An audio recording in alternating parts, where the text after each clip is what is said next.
ታካሚውን ልናተርፈው አልቻለም።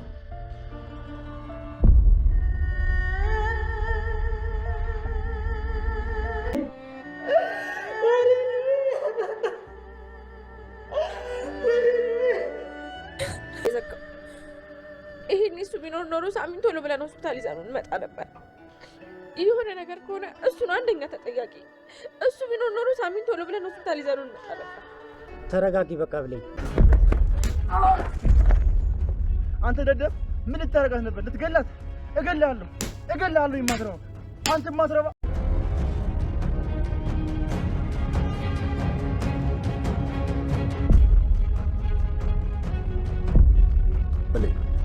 አንቺ ካልሞትሽ ምንም ሰላም የለም።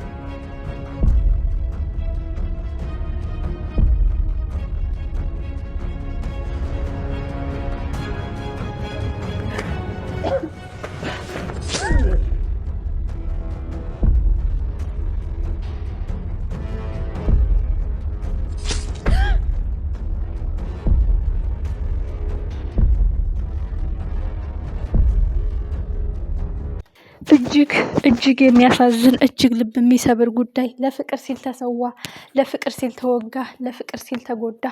እንዴት ያሳዝናል! ብሌን የተደገሰው ድግስ፣ ለብሌን የተደገሰው የሞት ድግስ ሳሚ ተጎነጨው። የብሌንን ሞት ሳሚ ሞተላት። እንዴት ያሳዝናል! የበኃይሉ ክፋትና ተንኮል አሁንም እንደቀጠለ ነው።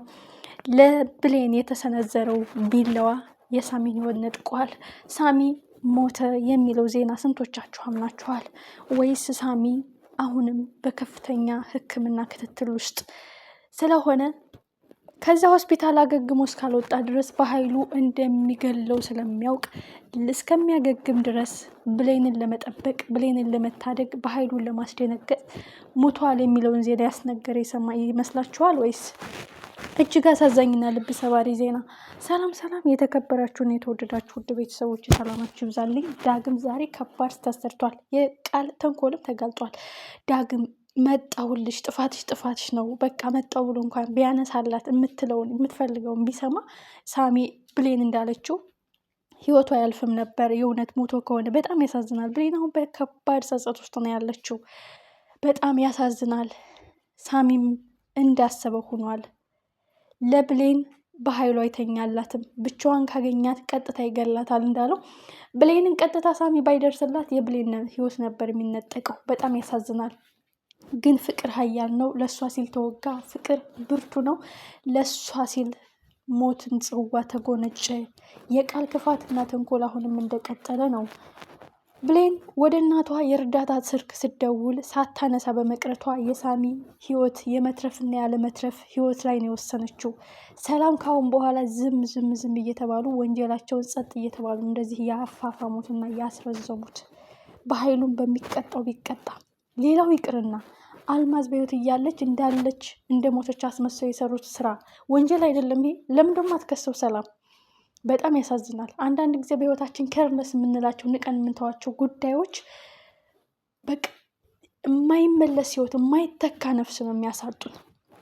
በጣም ያሳዝናል። እንግዲህ ሳሚ ህይወቱ ካለፈ የእውነት ከሞተ ብሌን ጸጸቱን አትችለው። በዚህ ላይ ዳግም አንደኛ ተጠያቂ እሱ ነው። ቃል አንደኛ ተጠያቂ እሷ ናት። እርዳታ በምትፈልግበት ጊዜ ክፋትና ተንኮልን ንዴትና ቅናቱን ትቶ ቢረዳት ቢደርስላት የእውነት ሳሚ ተርፍ ነበረ ብለን እንገምታለን። ብሌንም እየተጸጸተች ያለችው ይሄ ነው። ሳሚ አይገባውም።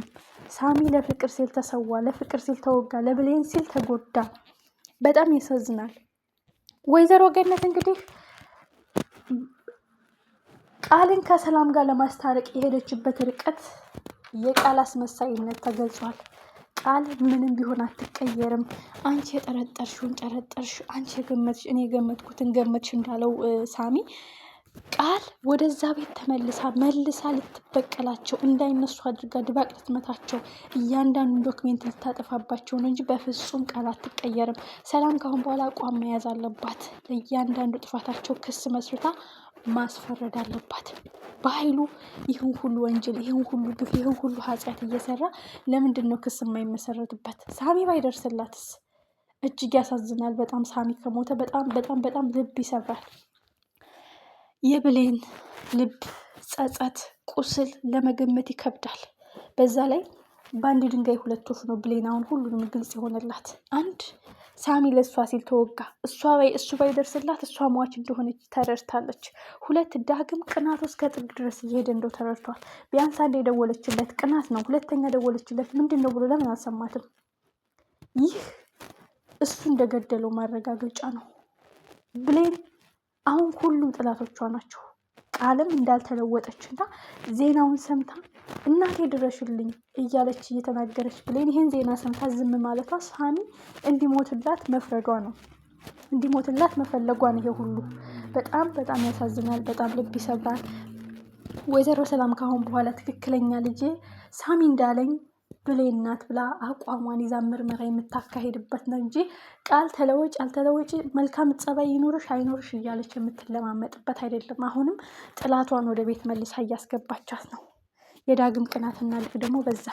በጣም የሚያሳዝነው በጣም ልብ የሚሰብረው ድረስልኝ ሳሚ ተጎድቷል። ምንም በቅናት ቢንገበገብ ሰው የወደቀን ነገር አንስቶ መቅበር፣ የወደቀን ነገር አንስቶ እርዳታ መስጠት ይቻላል። ዳግም በምንም ታምር ቀለበት ቢያደርግላትም ለብሌን ዘለቄታዊ ትዳር አይኖራቸውም፣ ዘለቄታዊ ፍቅር አይኖራቸውም። አንዳንድ ጊዜ ሳይቃጠል በቅጠል የሚባል እውነት አለ። በቃ ትክክለኛ ውሳኔ ሳሚ መሞት የለበትም የሚለው ድምጻችን ይሰማ። ግን ሳሚ ከሞተ ብሌን በጣም በጸጸት ነው የምትጎዳው። በጸጸት በቁስል ሁልጊዜ አይምሮዋ ላይ ነው የሚመጣው። እኔ ጠብቅሻለሁ፣ እኔ እያለሁ አንቺን ትቼ እያላት ለእሷ ሲል ነው የተወጋው። በጣም ያሳዝናል። በኃይሉ ይህ የመጨረሻው እስትንፋሱ መሆን አለበት። በዚህ ምክንያት መቀመቅ ካልወረደ አርፎ አይተኛም። ይህ ሰላም ለምንድን ነው አይኗን የማትገልጠው? ይሄ እኮ ማረጋገጫ ነው። ብሌንን ማጥፋት ከፈለገ፣ ሳሚን ማጥፋት ከፈለገ ሳሚ የተናገረ እውነት ነው። ቃል አጭበርባሪ ናት፣ የኔ ልጅ ብሌን ናት፣ ልጅሽ ብሌን ናት፣ በኃይሉ እንዲህ አደረገው ብሎ እስከነገራት ድረስ ሳሚ እውነት ነው ብሎ ማመን ሲገባው እሱ ሌላ ጣጣ። ሰላም ለምን ነው ችላ የምትለው? ለምን ይሄ ሁሉ ዋጋ ያስከፈላቸው የሰላም ዝም ማለት ነው። የሰላም ዝም ማለት ነው ሁሉ ዋጋና መዘዝ ያመጣባቸው። በጣም ያሳዝናል፣ በጣም ልብ ይሰብራል። ሳሚ መሞት የለበትም፣ ሳሚ ህይወቱ ማለፍ የለበትም። ሳሚ ቢያንስ ከበድ ያለ ጉዳት ደርሶበት ማገገም እንዳለበት፣ ምክንያቱም በዚህ በማገገሚያ ህይወት ውስጥ ደግሞ በኃይሉ አንድ ሳይል ሁለት እንደሚያስገድለው ስለሚያውቅ ሜቢ እንግዲህ ራሱን ከዶክተሮቹ ጋር ተባብሮ ራሱን ደብቆ ይሆን የሚለው ዜና ተስፋ እናደርጋለን እንጂ ሳሚ ከሞተ በጣም ከባድ ነው። በእርግጥ ሳሚ መሞት የለበትም እንላለን፣ አለበትም ማለት እንችላለን። ግን ሳሚ ከሞተ ለብሌን ከባድ የእግር እሳት፣ ከባድ ጸጸት ነው የሚሆንባት። ለሰላም ደግሞ መወሰን እየቻለች የዛን ቀን ሳታረፍች አልማዝ በህይወት እንዳለች ያወቀ የተሰራባት ድራማ እንደሆነ ስታውቅ ራሷን ለህግ አሳልፋ ልትሰጥ የነበረውን አሳልፋ ውርሷን ልታስፈርም የነበረውን በኃይሉና ቃልን መቀመቅ ነበር መውረድ የነበረባት። ይህ ሁሉ መዘናጋት ነው ይህ ሁሉ ጣጣና መዘዝ ያመጣባቸው። በጣም ያሳዝናል መጨረሻው የሆነው። እንግዲህ ሁሉም ሰምተዋል። የቃል ክፋትና ተንኮል ታውቋል። አሁን ምንድን ነው የሚሆነው? ሳሚ ከሞተ በቃ ሁሉም ነገር የእግር እሳት ነው የሚሆንባት ለብሌን። ሁሉም ነገር ጸጸት ነው። ከአንድ አይሉት 2-3 ጊዜ ህይወቷን የታደጋት እሷ ልትገባበት የነበረበትን ጉድጓድ ነው እሱ ሊገባበት የተዘጋጀው። ለእሷ የተሰነዘረው ሞት ነው